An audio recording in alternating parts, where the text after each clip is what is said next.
At sunset, a backyard can change faster than you expect. Just an hour ago, it was alive with movement. A cardinal was cracking seeds at the feeder. A chickadee flashed through the branches like a tiny gray shadow. A robin tugged one last worm from the lawn. A mourning dove sat quietly on the fence, watching the light drain out of the sky. Then, almost all at once, the yard goes still. The feeder hangs empty. The grass looks abandoned. The branches stop trembling. The birds that filled the afternoon with sound seem to have vanished, but they have not disappeared. They have only entered the part of their lives we almost never see. When darkness settles over your yard, birds are not simply gone.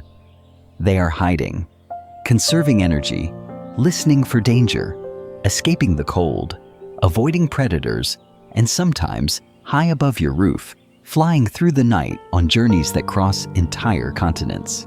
The night does not erase them, it hides them, and the secret life of your backyard begins. At dusk, every bird faces a decision that can matter more than we realize: where to spend the night. A bird does not just fall asleep on any random branch.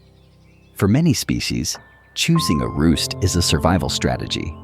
The place has to be hidden enough to avoid predators, sheltered enough to reduce wind, and close enough to food that the bird can begin feeding quickly when morning comes. This is one reason dense shrubs, evergreen trees, tangled vines, brush piles, and hedgerows matter so much. To us, they may look like ordinary landscaping. To a bird, they may be the difference between a safe night and a dangerous one. And this is also where many people misunderstand birds. A nest is not usually a bird's bedroom. A nest is mostly for eggs and chicks. It is a nursery, not a permanent home. Once breeding season is over, many adult birds do not return to a nest at night. Instead, they look for a roost, a hidden place to rest. So when the last cardinal leaves your feeder, it may not be going far at all. It may simply be vanishing correctly. A northern cardinal, bright red in the afternoon sun, becomes much harder to see as evening deepens. Before the light is completely gone, it may slip into a dense bush, an arborvitae hedge, a holly shrub, a cedar, or a tangle of vines. From the outside, you may see nothing, but inside that dark pocket of leaves, the cardinal has chosen a wall between itself and the night. For a sleeping bird, visibility can be dangerous. Owls hunt in darkness. Raccoons can climb. Free-roaming cats can move silently through yards. In some places, snakes and other nighttime predators may also be part of the risk. A cardinal does not survive the night by being brave. It survives by becoming difficult to find. And if a roosting spot works, a bird may return to it again and again. That quiet shrub in the corner of your yard may be more than decoration. It may be a winter bedroom used night after night by a bird you only see in daylight. But not every bird survives the dark in the same way. Some hide deep in cover, some go into cavities, and some make their own bodies slow down. Take the black-capped chickadee. It weighs only about as much as a few coins, and in winter, that tiny body faces an enormous problem. Small animals lose heat quickly. A cold night can drain energy fast, and once the sun goes down, a chickadee cannot simply keep eating to replace what it burns. So before dark, it feeds intensely. It may visit seed heads, bark crevices, feeders, and hidden food caches it stored earlier. Then it looks for a sheltered place, a tree cavity, a crack in bark, an old woodpecker hole, a roost box, or a tight protected space just big enough for its body. There, in the darkness, the chickadee does something remarkable. It can lower its body temperature in a controlled way, not by accident, not because it is dying, but as a survival tool. Instead of fighting the cold at full power all night, the chickadee lets its internal thermostat drop. Its metabolism slows. Its energy use decreases. It fluffs its feathers into a tiny insulating coat and rides out the hours until dawn. Picture it. Outside, the branches are still. Frost gathers on the grass. The air sharpens. But inside a small hollow in a tree, a chickadee sits almost motionless, its feathers puffed, its body carefully turned down like a flame lowered in a lantern. By morning, it will warm itself again. Then it will emerge as if nothing extraordinary happened. But the night was not empty.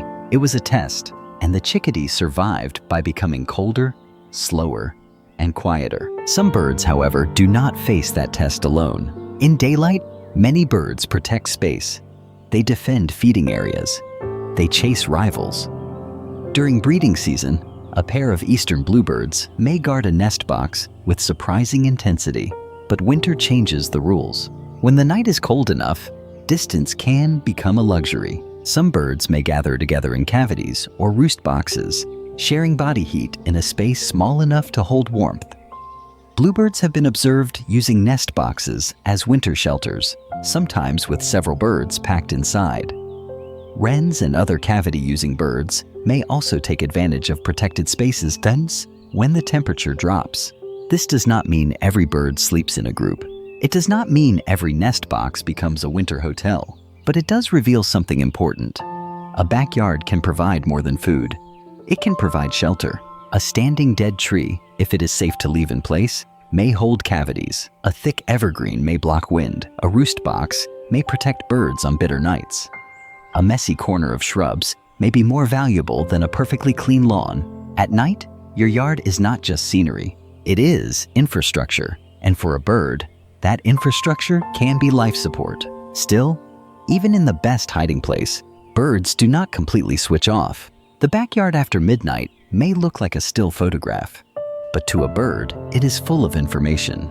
A twig snaps, a leaf moves out of rhythm, an owl calls from somewhere beyond the fence, a cat passes under the hedge, a raccoon climbs along a branch, a dove bursts suddenly into the air, its wings clapping hard against the dark. Birds sleep, but they are not always asleep in the way we imagine. Some species are capable of a kind of half-alert rest called unihemispheric slow-wave sleep, where one side of the brain can rest while the other remains more aware. In some birds, one eye may stay open, watching the side where danger is most likely. It is not that every backyard bird spends the whole night sleeping with one eye open. Nature is more complicated than that. But birds have evolved ways to rest without becoming completely helpless. For a creature that can be hunted at any hour, sleep must be balanced against survival. So while we look out at a dark yard and see silence, a roosting bird may experience something closer to a map of sound. The low call of an owl, the scrape of claws on bark, the rustle of dry leaves, the alarm note of another bird, the sudden absence of sound. All of it can matter. Your backyard at night is not asleep. It is listening. But modern backyards have changed the night in ways birds did not evolve to expect. We have added porch lights, street lights, landscape lighting, glowing windows, security lamps, and glass walls that reflect the world in confusing ways.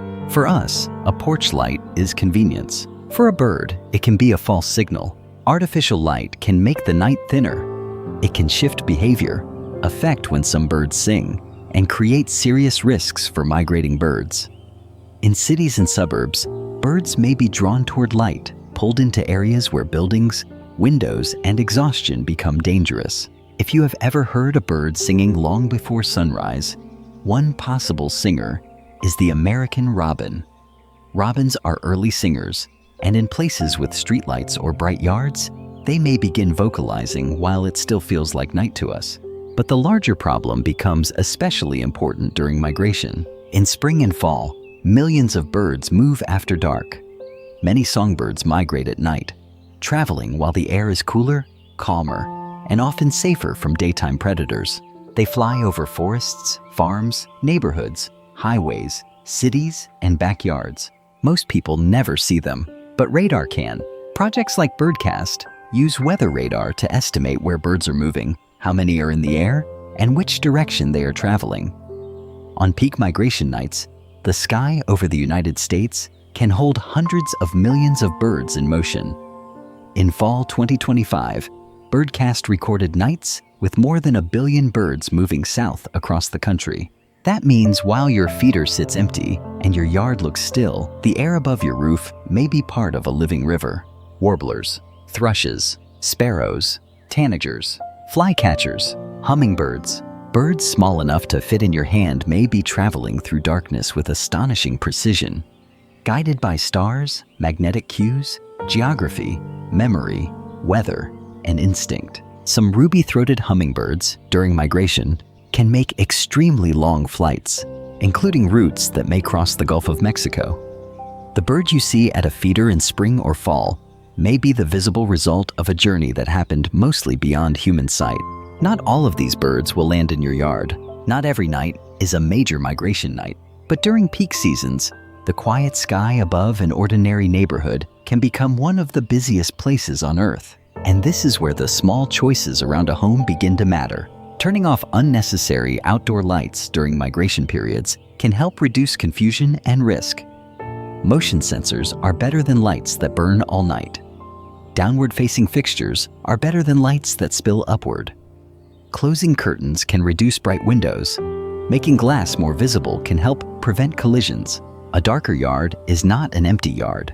It may be a safer one. And then, after all this hidden activity, morning arrives. The change is gradual at first. The sky softens. A faint line of light appears behind the trees. The coldest part of the night loosens its grip. Somewhere in the branches, a bird gives one small note. Then another answers. The feeder that looked abandoned begins to matter again. A cardinal emerges from the shrub where it spent the night unseen. A chickadee slips out from a cavity, alive because it saved just enough energy. A wren appears from a tangle near the fence. A robin lands in the grass and tilts its head toward the soil. To us, it may look as if the birds have returned, but they were never simply gone. They were hidden inside the yard's second life. The cardinal was behind the leaves. The chickadee was inside the hollow. The bluebirds may have been pressed together in a box. The whole yard was listening for danger. The porch light may have changed the behavior of a bird before dawn. And high above the roof, migrants may have passed in darkness, following routes older than any road we have ever built. So the next time your backyard goes quiet at sunset, do not think the story has ended. Maybe a cardinal has just slipped into a hedge. Maybe a chickadee is lowering its body temperature in a tree cavity. Maybe a robin is responding to the glow of a streetlight. Maybe a tiny bird you have never seen is crossing the sky above your home. The night does not make birds disappear. It reveals how much of their world has always been hidden from us. And if you have ever heard a bird singing in the middle of the night, or noticed something strange in your yard after dark, share it in the comments. Your backyard may have a nightlife you are only beginning to discover.